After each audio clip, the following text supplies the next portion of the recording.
নমস্কার সবাইকে। আজকে আমরা যে জিনিস নিয়ে আলোচনা করব সেটা হচ্ছে জিআইএস। জিআইএস একটা বহুল প্রচলিত শব্দ যেটা আমরা হামেশাই এখন শুনতে পাই। অ্যা তো সেই জিআইএস ব্যাপারটাকে নিয়ে আজকে আমাদের আলোচনা। জিআইএস সম্বন্ধে যাদের ধারণা একেবারেই নেই বা একেবারেই শব্দটার সঙ্গে বা ব্যাপারটার সঙ্গে অপরিচিত, তাদের জন্য আমি আজকে এই অ্যা অ্যা আলোচনাটা রাখছি। একদম বেসিক কিছু ধারণা দেওয়ার আমি চেষ্টা করব। জিআইএস কথাটার মানে হচ্ছে geographical information system. G stand for geography, I stands for information and S stands for system. সোজা কথায় বা গোদা বাংলায় বললে মানে বলা যায় যে আমরা মাধ্যমিকের সময় বা উচ্চ মাধ্যমিকে যারা ভূগোল নিয়ে পড়েছেন, তারা আ অন অনেক সময় ম্যাপ তৈরি করতেন। মানে হয়তো আমাদের এমন একটা বা ভূগোল বইয়েও আমরা দেখেছি যে অ্যাম আ ভারতের বৃষ্টিপাতের পরিমাণ অনুযায়ী বিভিন্ন অঞ্চলের ভাগ অনুযায়ী ম্যাপ। ভারতের জলবায়ুর অ্যা ভাগ অনুযায়ী বিভিন্ন জায়গায় ম্যাপ বা ভারতে কোথায় কি খাদ্যশস্য কি ধরনের উৎপন্ন হয় সে অনুযায়ী ম্যাপ। তো ওই ম্যাপগুলো আমরা যখন বানাতাম তখন আমরা একদম কাগজের মধ্যে পেন্সিলে ড্র করে এম করতাম। কিন্তু সেই ম্যাপটাই যদি আমি ডিজিটালি বানাই, তখন যে জিনিসটা দাঁড়ায়, ডিজিটালি বানানোর যে পদ্ধতিটা বা ডিজিটালি আমি যখন বানাতে চাইছি তখন যে পদ্ধতি অবলম্বন করে আমাকে বানাতে হবে, সেইটাই হচ্ছে জিআইএস। তো মানে মানে একদম ফার্স্ট লাইনটা যেটা বলেছি, "GIS is the maps in digital form." মানে এই ম্যাপটাকে যদি আমি ডিজিটাল ফর্মে করি তাহলে যে জিনিসটা দাঁড়ায় সেটা হচ্ছে GIS.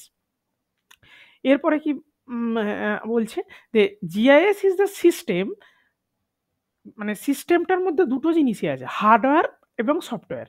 That is used to input, store, update, retrieve, analyse, manipulate and output geographically reference data or geospatial data to support decision making for planning and management. মানে হচ্ছে যে জিআইএস হচ্ছে এমন একটা সিস্টেম যেটার মধ্যে কিনা হার্ডওয়্যার এবং সফটওয়্যার দুটোই আছে এবং সেখানে আমরা কিছু তথ্য ইনপুট হিসেবে দিতে পারি, কিছু তথ্য স্টোর করতে পারি বা আপডেট করতে পারি এবং আমরা আউটপুট হিসেবে কি পাই? আউটপুট হিসেবে পাই হচ্ছে জিওগ্রাফিক্যালি রেফারেন্স ডেটা। এবং আমি এখানে একটা লাল কালিতে বোল্ড করে দিয়েছি যে data identified by their location. মানে হচ্ছে সেখানে ডেটাগুলোর মেইন বৈশিষ্ট্য কি? সেটা হচ্ছে যে মানে লোকেশন অনুযায়ী আমরা যেমন Google ম্যাপে লোকেশন দেখি, মানে যে আ আ আমরা জানি যে এই পৃথিবীর পুরোটা একটা অক্ষাংশ এবং দ্রাঘিমাংশ দিয়ে ভাগ করা হয়। মানে আমি আ আ উম উম সাপোজ কোনো একটা জায়গায় দাঁড়িয়ে আছি, সেই পার্টিকুলার একটা পয়েন্টের একটা ল্যাটিটিউড লংনিটিউড আছে। আমি যদি সেখান থেকে আবার আ পা ১ কিলোমিটার কি ৫০০ মিটার সরে গিয়ে অন্য কোনো জায়গায় দাঁড়াই, সেখানে একটা ল্যাটিটিউড লংনিটিউড আছে, আলাদা হয়ে যায়। যেমনভাবে আমরা Google ম্যাপে দেখি যে কোনো একটা জায়গার লোকেশন কিরকম। সেরকম ওই লোকেশন ডেটাটাকে নিয়ে আমরা এই জিআইএস সিস্টেমে কাজ করি এবং সেই মানে আউটপুট সিস্টেমে আমরা আউটপুট হিসেবে এই অ্যা এম এম মানে লোকেশনযুক্ত ডেটাগুলো পাই এবং যেটা কিনা আমাদের বিভিন্ন প্ল্যানিং এবং ডিসিশন মেকিং বা ম্যানেজমেন্টে সাহায্য করে থাকে। এবার আসছি এই জিআইএস এই ব্যাপারটার একটু ব্যাখ্যায়। ফার্স্ট হচ্ছে জি স্ট্যান্ড ফর, আমি একদম ১ম স্লাইডে বলেছি জি স্ট্যান্ড ফর জিওগ্রাফিক। তো জিওগ্রাফিক এর মধ্যে কি আছে? জিওগ্রাফিক এর মধ্যে আছে হচ্ছে location of data, location data which are known or can be calculated in terms of geographical coordinates. মানে হচ্ছে এমন কিছু ডেটা যেটার আমরা যার লোকেশনগুলো আমরা জানি বা কোনো জিওগ্রাফিক্যাল কোঅর্ডিনেটস ল্যাটিটিউড বা লংটিটিউড দিয়ে আমরা ক্যালকুলেট করে নিতে পারি। সেকেন্ড হচ্ছে ইনফরমেশন। ইনফরমেশনের মধ্যে কি আছে?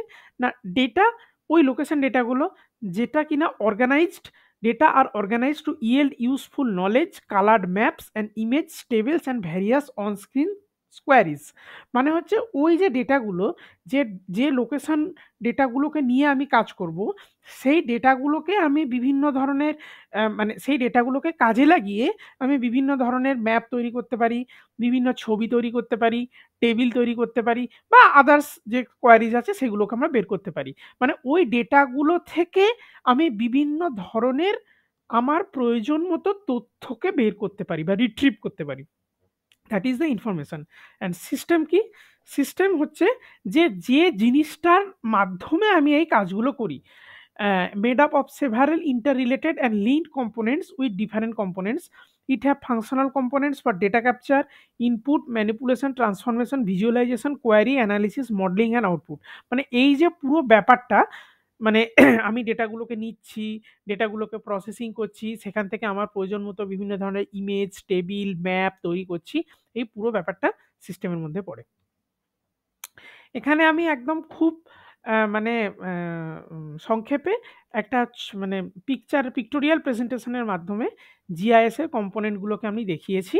এখানে একটা আছে হচ্ছে হার্ডওয়্যার, মানে হচ্ছে যে কম্পিউটারাইজড সিস্টেমে আমি কাজগুলোকে করব, মানে কম্পিউটারটা ইটসেলফ যদি ধরি সেটা হচ্ছে একটা হার্ডওয়্যার। একটা হচ্ছে সফটওয়্যার। সফটওয়্যার মানে কম্পিউটারে যে আমি জিআইএস এর কাজটা যখন করব, যে একটা তো আমার সফটওয়্যার লাগবে, মানে একটা ইন্টারফেস লাগবে যেটা কিনা ইউজার এবং সিস্টেমের মধ্যে লিঙ্ক তৈরি করবে। সেইটা হচ্ছে সফটওয়্যার। এটা হচ্ছে ডেটা। ডেটা হচ্ছে আমি যে তথ্যগুলোকে নিয়ে কাজ করব। পিপল, পিপল মানে যে মানুষ কাজ করবে। আর মেথডস হচ্ছে যে পদ্ধতিতে কাজটা হবে। এইটা মেইন ৫ টা কম্পোনেন্ট আছে এবং এই ৫ টা কম্পোনেন্টই একে অপরের উপর নির্ভরশীল। কোনো একটা যদি ছেড়ে যায় তাহলে সেটা হবে না। এবার ফার্স্ট আসি আমি হার্ডওয়্যারে। হার্ডওয়্যারের মধ্যে কি আছে? Hardware it may be any type of computer platform ranging from personal computer to high performance workstation. মানে হচ্ছে হার্ডওয়্যারের মধ্যে আমাদের বাড়িতে সবার যেমন আছে, কোনো পার্সোনাল কম্পিউটার হতে পারে, ডেস্কটপ, ল্যাপটপ বা থেকে কোনো হাই পারফরম্যান্স কোনো ওয়ার্কস্টেশনও হতে পারে। আচ্ছা, আর কি ইনপুট ডিভাইস হিসাবে আমি কি কাজে লাগাতে পারি? স্ক্যানার্স, ডিজিটাইজার্স। আর আউটপুট ডিভাইস হিসাবে প্লটার বা প্রিন্টার। আমরা যখন বড় বড় অনেক ম্যাপকে প্রিন্ট করতে চাই তখন এক ধরনের লম্বা বড় প্রিন্টার পাওয়া যায় জিআইএস, মানে এই ম্যাপ ধরনের প্রিন্ট করার জন্য।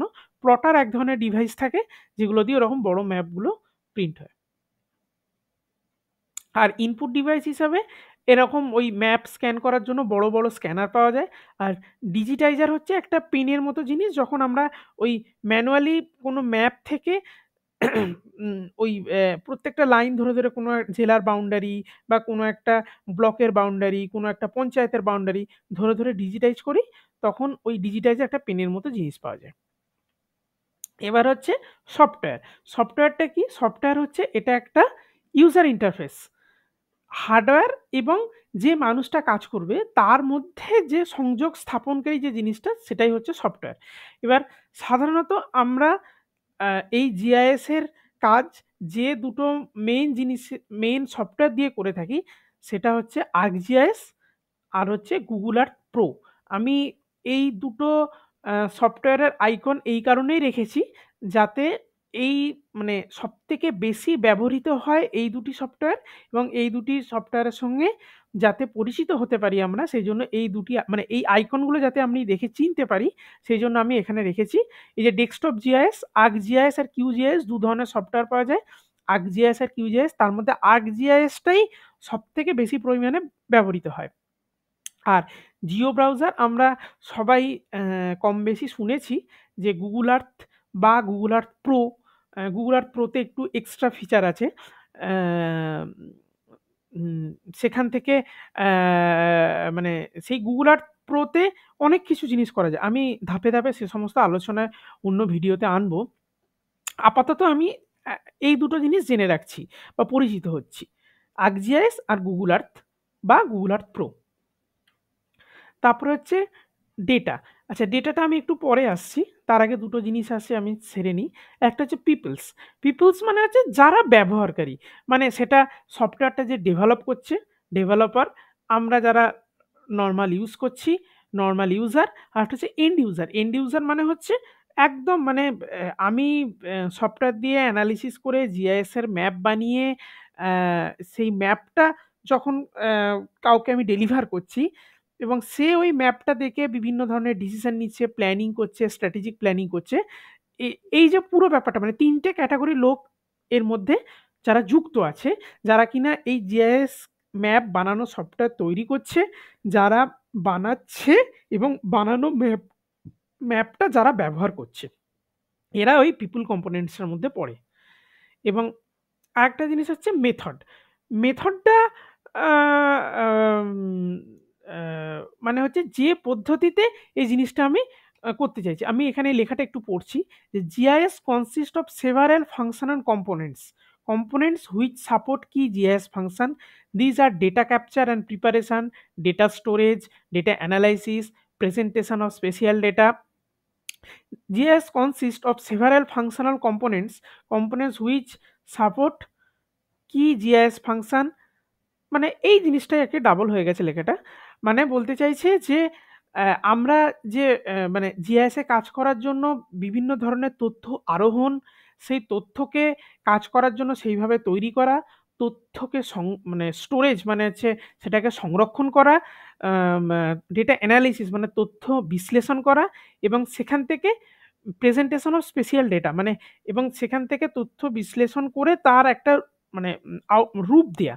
এই যে পুরো জিনিসটা, এটা মেথডস এর মধ্যে পড়ে। মানে হচ্ছে যে পদ্ধতিতে আমি একদম শুরু থেকে শেষ পর্যন্ত যে কাজটা করছি, মানে তথ্য সংগ্রহ থেকে শুরু করে একদম ম্যাপ তৈরি পর্যন্ত এই যে পুরো পদ্ধতিটা, এটা মেথডস এর মধ্যে আসছে। এবার হচ্ছে একটা জিনিস আমি পরে বলব বলেছিলাম, সেটা হচ্ছে ডেটা। এই ডেটাতে দুটো জিনিস আছে। মানে আমি যে তথ্য নিয়ে মানে যে তথ্যটাকে ইনপুট হিসেবে নিয়ে আমি ম্যাপটাকে বানাবো, সেইটার কথা আমি এখানে এই স্লাইডে বলা হয়েছে। এখানে মেইনলি ২ ধরনের আছে। একটা হচ্ছে ভেক্টর ডেটা, একটা হচ্ছে রাস্টার ডেটা।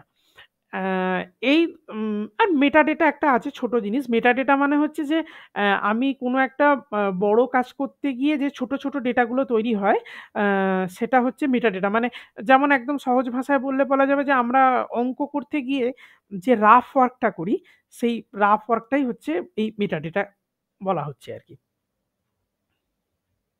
মানে these are the set of data which describes and give information about the other data.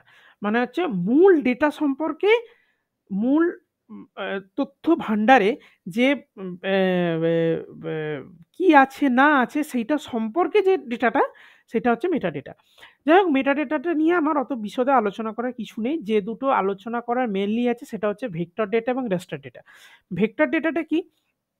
মানে ধরা যাক আমি কোনো আমি চাইছি যে সুন্দরবনের যে কটা ব্লক আছে, সেই ব্লকের বাউন্ডারি গুলোকে নিয়ে একটা ম্যাপ বানাবো। মানে সুন্দরবনের একটা এমন একটা ম্যাপ বানাবো, সেই ম্যাপের মধ্যে সুন্দরবনের অন্তর্গত প্রত্যেকটা যতগুলো ব্লক আছে, সেই ব্লকের বাউন্ডারি গুলো থাকবে।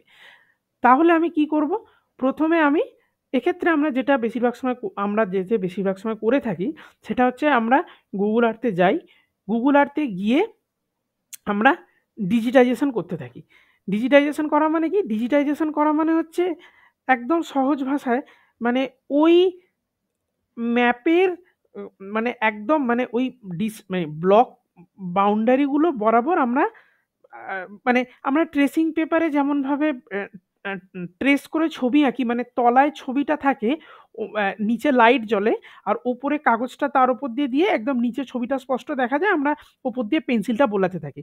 ঠিক এই একই কাজটা আমরা কিন্তু Google Earth Pro তে করে থাকি। মানে Google Earth Pro টাকে বা Google Earth এ করে থাকি।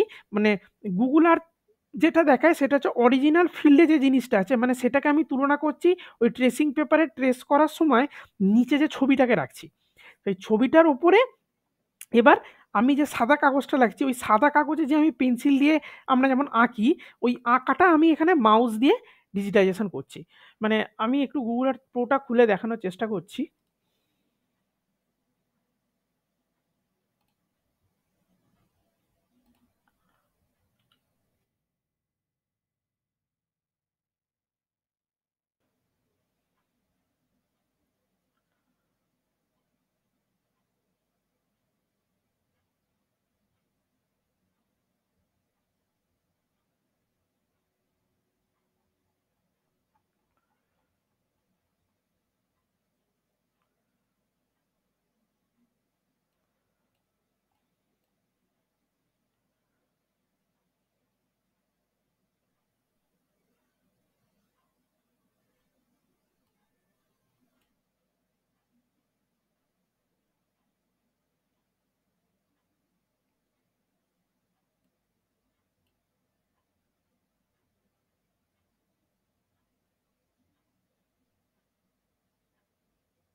সাপোজ এই যে গঙ্গাসাগর আমরা দেখছি, গঙ্গাসাগরের এখানে আমি দেখতে পাচ্ছি একটা আইল্যান্ড।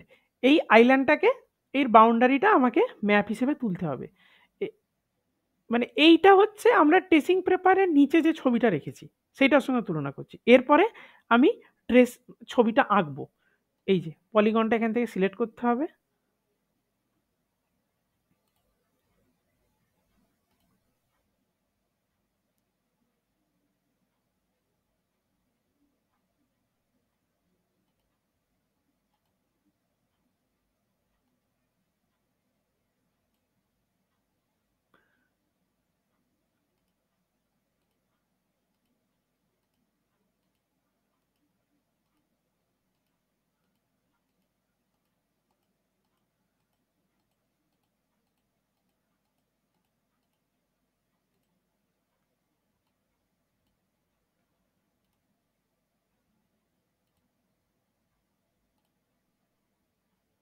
এই যে এটা আমি একটা ড্র করলাম। হুম, এই যে এখানে আনটাইটেল পলিগন আছে, মানে ঠিক ট্রেসিং পেপারের মতো। এবার আমরা এই ছবিটা এঁকে নিলাম, মানে অরিজিনাল ছবিটা নিচে, তার উপরে আমার একটা ছবি আঁকলাম। এইটাকে আমি আবার এক্সপোর্ট করে তুলে নিয়ে চলে যেতে পারি ArcGIS সফটওয়্যারে, যেখানে আমি ম্যাপটা বানাতে পারবো। সেই আলোচনা আমি একদিন অন্য ভিডিওতে করব। কিন্তু এই যে জিনিসটা আমি বানালাম, এটার কিন্তু দুটোই দিক আছে। আমরা জানি যে টু ডাইমেনশনাল পিকচারে এক্স এবং ওয়াই, এই যে জিনিসটা, এইটা কিন্তু হচ্ছে ভেক্টর ডেটা। এখানটা কি লেখা রয়েছে যে এ these data are created by digitizing the base data that they store information in xy coordinates. Vector models are used to store data which have discrete boundaries like country boundaries, land parcel, roads. মানে এই যে একটা boundary, সেটা block boundary হতে পারে, district boundary হতে পারে, country boundary হতে পারে। এই জিনিসটা হচ্ছে ভেক্টর ডেটা, যেটা কিনা অনেকটা টু ডাইমেনশনাল হয়। একদম সহজভাবে আমি বোঝানোর চেষ্টা করলাম। এরপরে আছে কোনটা, রাস্টার ডেটা। রাস্টার ডেটাকে কোনটা বলছে, যে raster data stores information of features in cell based manner, মানে স্যাটেলাইট ইমেজ। স্যাটেলাইট ইমেজের ক্ষেত্রে কি হয়, আমি যখন কোনো স্যাটেলাইট ইমেজকে নিয়ে কাজ করব, সেক্ষেত্রে স্যাটেলাইট ইমেজ দুটো জিনিসের উপর কাজ করে। মানে মেনলি যে জিনিসটার উপর কাজ করে সেটা হচ্ছে যে ডিএন ভ্যালু বলে ওখানে একটা ভ্যালু আছে, ডিজিটাল নাম্বার ভ্যালু। এই ডিজিটাল নাম্বার ভ্যালুটা